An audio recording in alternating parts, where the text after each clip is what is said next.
I played RuneScape for the first time when I was 5 years old. I remember my brother showing me the website for the first time. I remember spawning into Lumbridge. I remember getting lost in Port Sarim on my very first account, and since there was no home teleport, at the time I just made a new account because I had no idea where I was.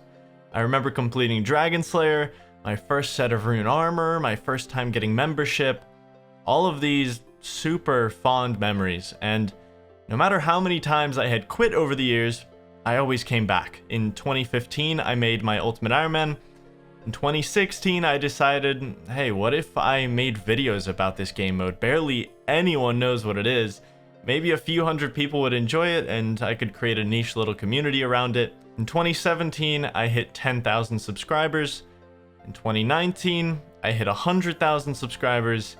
And here we are, closing in on 400,000. Swampletics finale has 110,000 likes and 870,000 views in 3 weeks. And what better way to end my year other than this?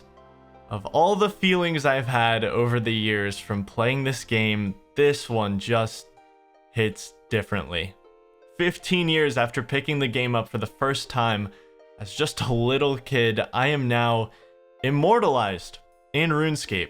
The examine text hits me the hardest, man. I literally teared up the first time I read it because that line was so special to me in the finale, and that entire set of closing words, if you watch the finale all the way through, was just me speaking from my heart, and that's how you know they care, man. They took a quote from the final couple minutes of that hour-and-a-half long video. I love it. I have no words. I look at it once a day right now, and this is just so special to me, right next to the tile. It's gonna be there forever. That to me was definitely one hell of a way to wrap up the year. And before I talk about some of your guys' burning questions from the community post I made, gonna go into a ton of detail about a ton of things. I had a little teaser in the description of the finale about plushies coming soon, and here they are. Limited edition, only available for 3 weeks. It's very special to me. It's one of the final souvenirs from the series, and he's just a cute little guy, man. Super high quality and soft. If you're interested in this cute little fella, you have until mid-January to get him, and then he's gone forever. Links in the description. Thank you, guys. I picked like the top 30 questions or so. I have 36 in this folder. I don't know if I'll get through all of them, but let's begin. What personally do you feel was the hardest grind in the series, and why? The hardest grind is between 3 of them, in my opinion, and I think it's either between gargoyles, vampires for the clue scroll, or temple trekking. Now, recency bias kind of points me towards vampires because I still remember how horrible I felt during that entire grind. I mean, that was just generally unhealthy. Like, compared to everything else in the series, that was just unhealthy. Shout out to my friend Toby for that. I think we called like multiple nights during that grind and just like talked so I would have someone to talk to while doing that, because that was such a miserable experience, dude. And I just didn't know if I was going to complete it. I was so unsure if I was ever going to complete that grind. I think having that clue scroll completed is honestly incredible because of how insanely difficult it is to do. I think that clue scroll achievement is really special, but I would never do it again. Literally never would I ever do that again. And I think that's where it differs between the other grinds, because gargoyles and temple trekking I would do again if I had to, but the clue scroll, I wouldn't. I just straight up wouldn't. I am no longer that person anymore. I will not go sleepless and prayer flick for, like 20 hours straight. Like, that was just disgusting. And it was stressful, it was unhealthy, so I would have to say vampires. I got a good video out of it, but that was a miserable grind. Will there be bonus episodes of Swampletics thinking about Sins of the Father, Night at the Theater, and Nightmare, or completing the achievement diary, or all this other stuff? If so, no pressure, just curious if we'll ever see our favorite Swamp Man again someday. So if you saw the Mauritania's expanding video, I think I made that like 2 years ago, so I don't know if many of you have seen it, but it does have a lot of views, actually. It is in the plans to make some kind of video with the rest of the Mauritania content. Right now, I am just on such a big like mental break from the account, the region, the series. As it stands in my mind right now, it is finished, and I'm not in a mental space ready to go back to it yet. Not that I'm like scarred or anything. It's just I just want to take a break because it's been all I've thought about for like years, and I'm having so much fun. Like, for example, if you saw the speedrun series I just released, I just want to do super creative ideas like that right now, and I don't want to commit to anything just yet, but I do have plans for making like a less formal video about Sins of the Father, Night at the Theater, trying to get a Nightmare drop or something like that. But yeah, that is definitely a part of the future. It will probably still be in 2022. In fact, I'm like 99% sure it will be, but I just don't know when. When will I feel mentally refreshed enough to just go at it, have some fun, put it in like a less formal video and just put it out. Besides the death, were there any other point/grinds that had you seriously considering giving up on the series? Giving up on the series? No, that was even during the death. It was never a question to quit the series or to not complete it. That was always going to happen no matter what. No matter how long it took to get there, no matter how many setbacks, if I had died again on the rebuild, if I had wiped 3 times on the rebuild, I would have finished this series. There was nothing stopping me there. Besides giving up on the series, the only grind I literally thought, okay, I might have to give up is the vampires, completing the clue scroll. That's the only grind I'm like, I cannot finish this. It is really bad for my health, and just it's not worth it. So that was the only grind I considered that on. Everything else was just I'm playing RuneScape, man. I know what I'm getting into. Already answered the first one, so I'm gonna skip that. But what are some fun things you learned about Mori that didn't make it in any videos? Pretty much everything I learned did get put into videos. One piece of lore that I kind of recently learned and didn't put in a video because I didn't really have a point of putting it in a video is that every single place in Mauritania pays a blood tithe to the vampires in that Sanguinesti region, and some places are excluded. Meyerditch is split into 6 different sectors, and they tithe them on a rotational basis. Morton doesn't pay a tithe. I think there's actually like a wiki page on this entire thing. I'll put up a chart for you guys if I find it on the whole like blood tithe thing. That was just something I learned recently and the first thing I could think of when I heard this question. So everything else I'm pretty sure I've put into videos. There's probably some things that I'm not thinking of, but favorite Snowflake series right now, I'd have to say the most recent one I finished was Jeoparite, who is criminally underrated. The dude's got like 1,400 subscribers, I think. And he has 9 episodes of a Northern Ultimate Iron Man, and it is so good. And he only has 1,400 subs. It's he's doing fantastic work. I'll link his channel in the description if you guys want to check him out. The humor, the commentary, the editing, it's all phenomenal. If you had to start the grind over again, is there anything you would do different?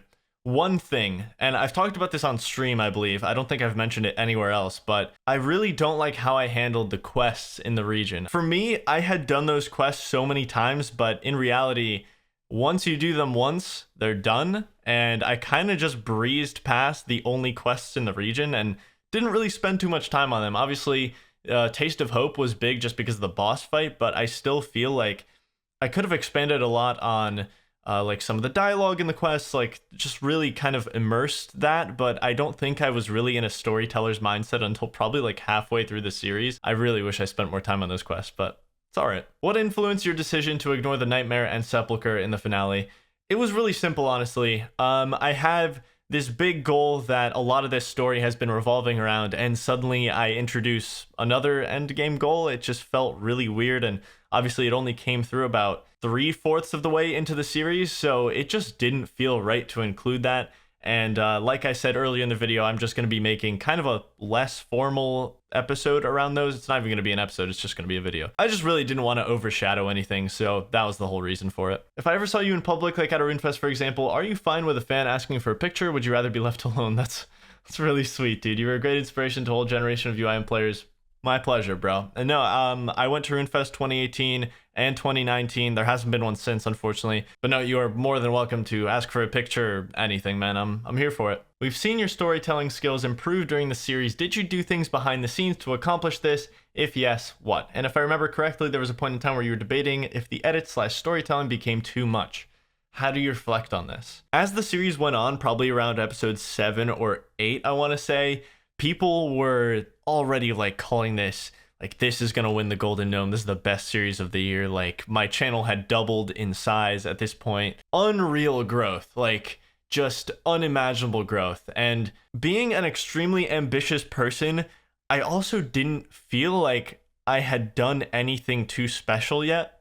And as a naturally ambitious person, I also wanted to now hit this perception that people had about this series, that it really was like the best thing that year, or like it deserved a golden gnome. And I really wanted to feel that. I wanted to feel like it really deserved that title. And every single episode, I would just try to improve and really get people hyped. Like, if I think about something and it gets me excited, like, wow, that'd be so cool to do, then I just keep expanding on that thought. I keep putting myself in the viewer's perspective. I just try to really make them feel what I'm feeling. And that mindset carried on pretty much from like episode 7 or 8 onward. Every single episode just trying to improve. Little by little, do different things, try creative things every single time, and get people invested. That was the whole mission, and I think I did that. So there wasn't like a set thing that just made me good at it all of a sudden. It really is just perspective and constant practice.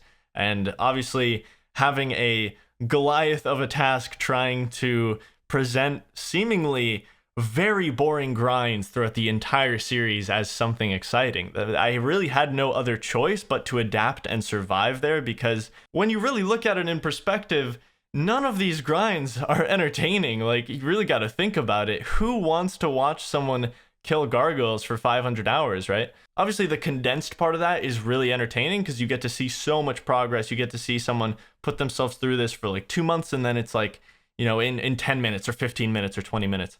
And that part is obviously entertaining, but still presenting so much of that footage where it's a lot of the same thing. You really have to step outside of some creative box to make that entertaining. And I really had no choice but to try to tell a story out of this, make it entertaining, and hope for the best. And it worked. So, are you going to create another region locked series, or possibly a series with a new unique twist? Storytelling is amazing. Would love to see more. Thanks, man. I do plan on creating another series with a new unique twist.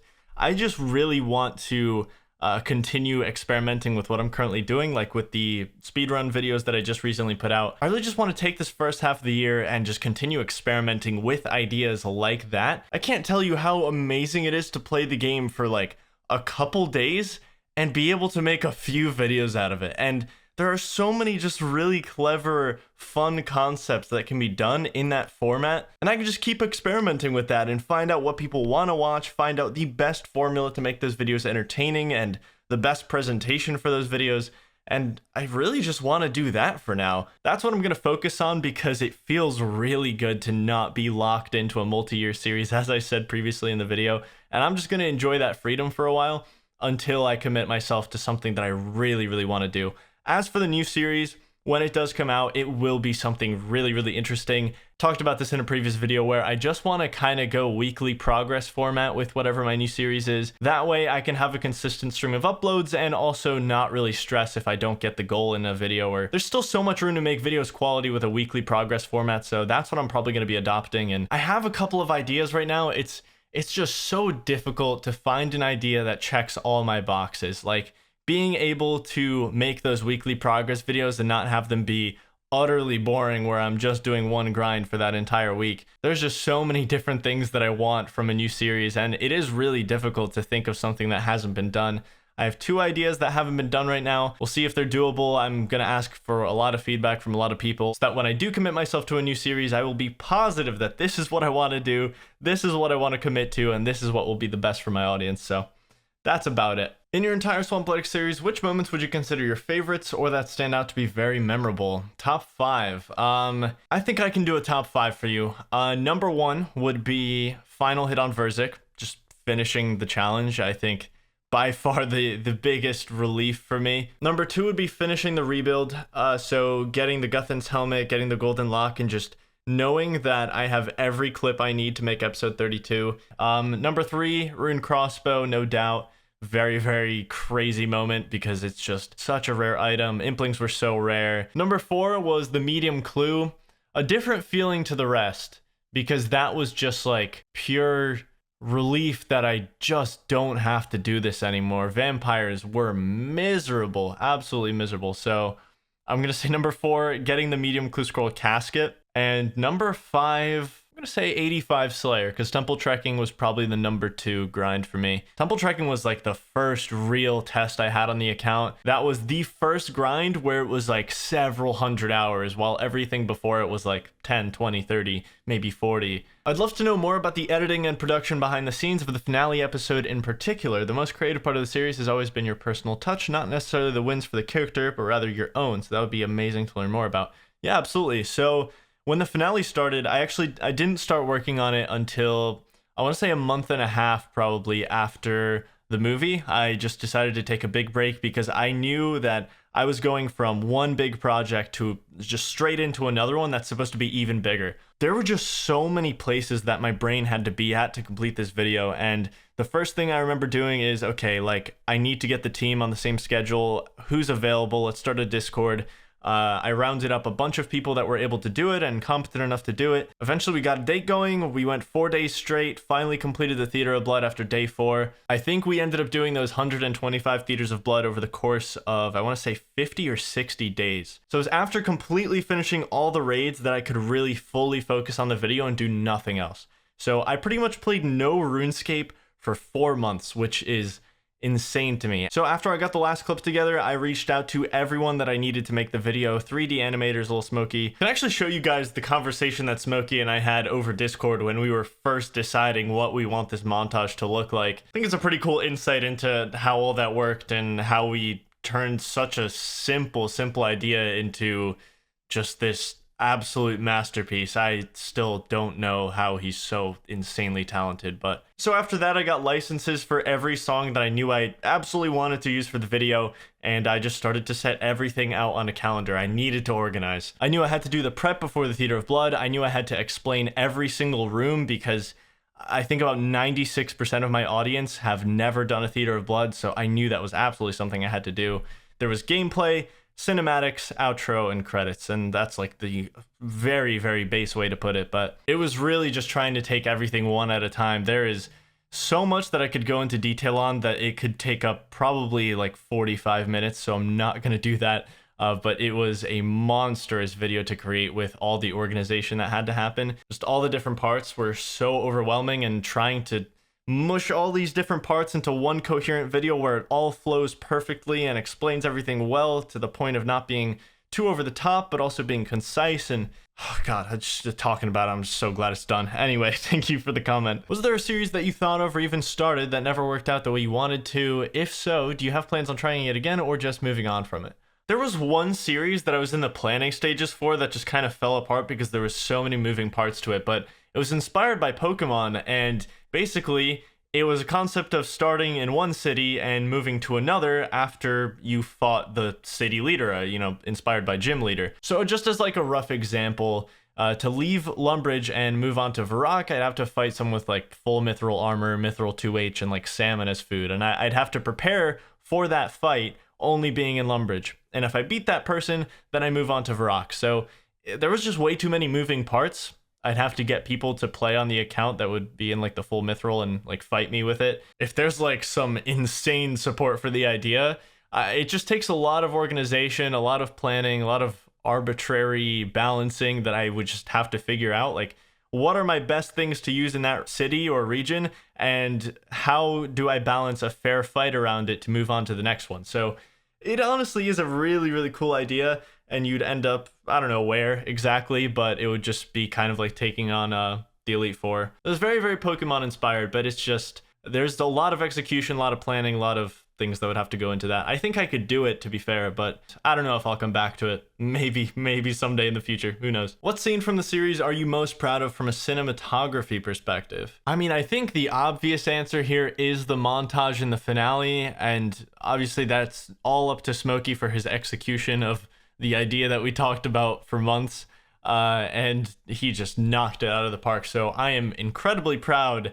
of that being in the series. Like, that's obviously a monumental thing. But I think my personal favorite moment would be the build up to the first Verza kill. Like, every time I rewatch that, I get so many chills, and I love how that came out. That was a section that I struggled to put together for 3 days. Like, Just the 1 minute of edited footage that you saw took me literally 3 or 4 days, I think, to just perfect and be like, okay, that's how I want it. I just think it was such a beautiful moment. I cut the music entirely. I slowly ramp up this incredible song, and it's just quiet enough to make you feel something. Like you're just waiting for it to keep building and building, and all you hear are sound effects. You just hear the fight going on. Everything is quiet. No one's talking, and it just builds to this beautiful moment, and you have so much time while this song is ramping up. You have so much time to think about just everything that has led up to this moment, all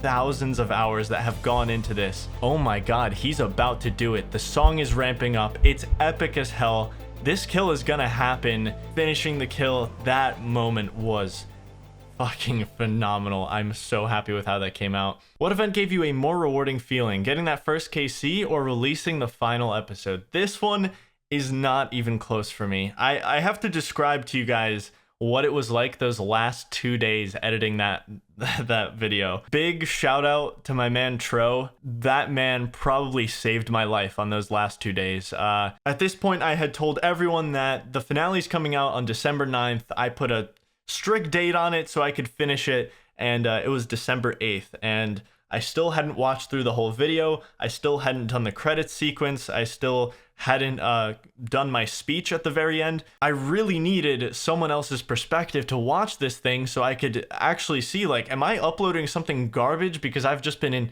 in this project file for 6 months? And Tro gets in a call with me on the 8th of December. I share my screen on Discord, and we just go through this thing for, I want to say, like 20 hours straight. We went through like every single second of this thing on Discord screen share. Like I added sound effects, we changed a couple transitions, we fixed some things, and it's the morning of December 9th. I have not slept, Tro has not slept, and I wanted to give him the biggest hug for being there for me, because I was so stressed out. I was so insanely stressed out. Tro goes to bed. I end up staying up for the entire rest of the day. It is now 6 p.m., so I hadn't slept for like 42 or 43 hours at this point. I upload the video, and I get copyright claimed. And at that point, I was feeling so awful physically. Like I was just in the worst state I had been in so long. Haven't slept at all. Stomach is in pain. And I get a copyright claim right when I was about to upload the video. I was in shambles, dude. I instantly go to Twitter. I tweet at Storyblocks. I had purchased their like subscription like a day ago, so I guess it didn't fully register my whitelist for the copyright. Thank God their Twitter person responded to me. The claim got cleared in like an hour and a half. I uploaded the video, and literally when I hit the button to make the video go public and it's done processing, I literally just started bawling. Like I cried for probably like 2 minutes straight. I was feeling so terrible, and I did it. Like that was the most relieving feeling I think I might ever have in my life. I of course ended up staying up another 9 hours after that because I was just riding so much adrenaline, and I crashed after like 53 hours awake or something. It was, oh my god, that night is just forever burned into my brain, and I'm so glad it worked out. And shout out to Tro for also losing all his sleep to help me. Tro was like an angel on my shoulders with the Swampletics finale, and I love that man. I owe him so much for his comfort. So definitely the most relieving thing was uploading that video and just soaking in my own tears for 2 minutes, because that was a brutal night. Since what age have you been playing RuneScape? If I recall, you're quite young. If you played before RS3, what did you do when EOC was announced?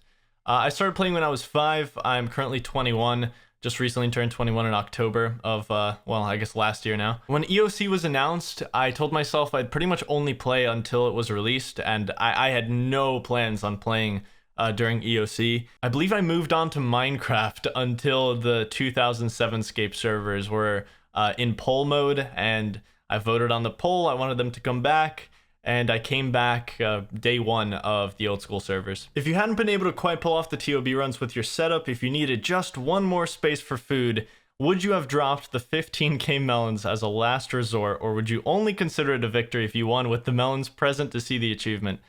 Yeah, dude, the melons are really special to me because they began as sort of like a narrative storytelling device for me to refresh the content of the movie, and I just really loved farming them. Throughout the entire series, there was multiple sentimental items that I just got attached to and didn't want to drop, and it makes me a pretty bad Ultimate Iron Man, I guess, but at the end of the day, I'm just a very emotional person in general, and I just tend to have empathy for everything, and I didn't want to drop the melons at any cost, really. But ultimately, I think I would have had to pull the trigger if it meant not being able to complete the Theater of Blood, yes. Was this the career you always wanted? If not, what did you want to be doing when you grew up? This is the career I always wanted. At least at this point, I can't imagine trading it for anything else. There's just nothing else that could bring me as much satisfaction as what I do currently. And I really didn't have any idea of what I wanted to do when I was growing up. I mean, I didn't really feel like I had too much passion for just about anything, but I think this stuff was kind of just staring me in the face and I didn't really know it. I made Lego stop motion videos when I was like 6 or 7, and I just didn't really think about creating anything for people to watch. I mean, I always fantasized about being a YouTuber when I was like 9, 10, 11, 12, 13, 14, but I didn't think I could actually do it for a long time until I just kind of went for it. And like, I was just a normal kid, man. I just kind of went for it, and here I am. So yeah, I'm very happy with what I do. Why did you let max players carry you instead of sticking with the Swamp Squad? This one is actually very easy to answer, and literally all it takes is a little bit of perspective. It took us 2 months with maxed gear carries to get me a purple. It would have literally taken, I think, probably 2 years to get a purple with Mauritania gear, and that I think is probably even a conservative estimate, just because of every completion we did with the Mauritania gear was anywhere from 4 to 7 deaths, which means our purple rate was very low, and we had to do it in teams of 4. I got the purple in a team of 3, and I did pretty much all my my post Mauritania raids in a team of 3. Not only that, but I was completely out of supplies after the second Mauritania completion, and at that point, I had gotten the goal completed. I proved that goal wasn't a fluke. I got the second KC. I did everything as I said I would. Now, ultimately, the account that was created for fun needs to have fun and complete the ultimate goal in the region, and that's get a purple. There's absolutely no question in my mind that that's the way I had to do it. I was not about to uproot people's lives for 2 years while I try to get a purple, and that's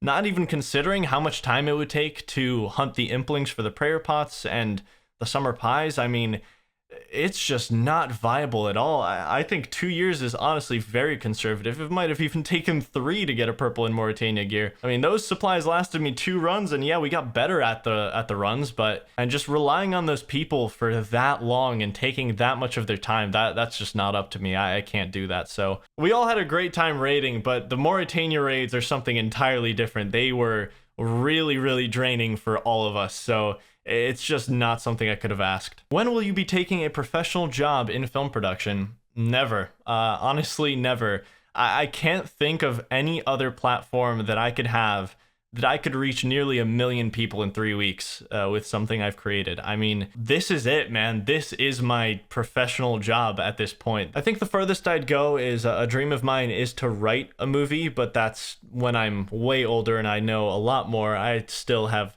so much to learn, so much to try, but it's definitely something I want to give a shot anyway, is writing a movie, pitching it to like Netflix or something. I don't know, we'll see. Definitely far off into the future. Like I said, still a lot to learn. So this one is really long, so I'm just going to summarize and paraphrase for you, but basically he's talking about the starting episodes being super cozy, cheerful, lightly edited, and meanwhile the movie and the finale are just such a cut above all the other episodes. It's just insane.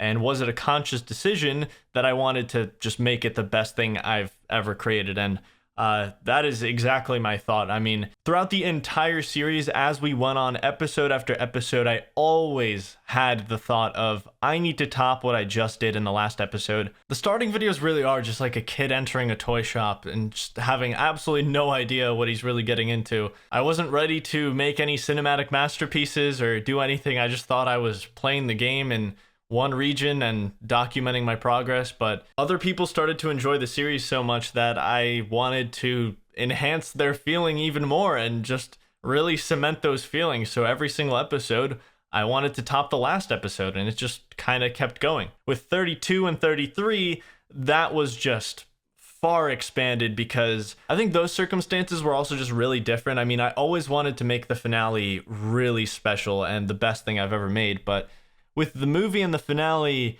in circumstances after the death where I had people just lose faith in the series entirely. And one thing I want to mention is YouTube notifications, man, they want you to feel bad. I swear, YouTube only ever highlights negative comments for me, and it is the most infuriating thing, I swear. The little bell icon I get, it'll just randomly highlight a YouTube comment. And throughout making the movie and the finale, it's always just like, damn, dude, you fell off. This series is over. Like, there's no hype behind this anymore. YouTube would constantly show that to me during like the productions of those two videos. And so those were circumstances where I was also fueled by just like a need to prove these people wrong. Like, I can still take my time and make something so fucking good that it'll be the best thing I've ever made. And that was just an entirely different source of energy than just my natural ambition that I have as like a human being. But those two feelings combined, I think, ended up making the two best videos I've ever made and will probably make for a little while. I have no urge to immediately top those videos. I'm sure I will in the future, but for now, it will be the cornerstone of what I've made here on YouTube. I have a feeling most people expect you to do something as big as Swampletics for your next project. Does that motivate you more than it puts pressure on you? Also, aside from finding out about losing everything, what surprised you the most during the entire series? I think motivation and pressure are kind of interchangeable. I mean, there's the whole quote about diamonds being made under pressure, and I feel like I was under pressure for at least the entire second half of the series to just keep delivering a better product every single episode. And whether it was me that put that pressure on myself or the audience or both, it did end up making a better product. And I do think pressure is healthy, just like some competition is healthy. But to answer your question objectively, I do think it's more of a pressure situation than motivation, because I extract my motivation from other sources, and this is mainly just a source of pressure, in my opinion, just to like live up to what took me 3 years to make. And I don't necessarily want to take another 3 years to make a series. I think I can just do something more creative that takes less time and try to make an incredible product. But will anything live up to Swampletics? I mean, I think so. I'm only going to get better as an editor, a storyteller, a video maker, whatever you want to say. I do think I can top what I've done, both with concept and execution, but it's still obviously pressure that will be there the entire time. But like I said, it's healthy. Kind of. As for what surprised me the most, it has to just be how long it took me. I mean, I said in the finale that I wanted it to be done by August of 2019, and it took a bit longer than that, so I'm gonna say that is definitely what surprised me the most. But that was just like an ongoing surprise. Like, wow, I'm still not done yet. I will probably be casually streaming the account every now and then, so if that's something you're interested, you can go follow me on Twitch. I'll probably be live at least once before the start of leagues. So if I didn't answer your question here, you can drop it to me on stream and I'll probably answer it there. So almost forgot, go get a plushie if you want one. Limited time, super soft, high quality, limited time.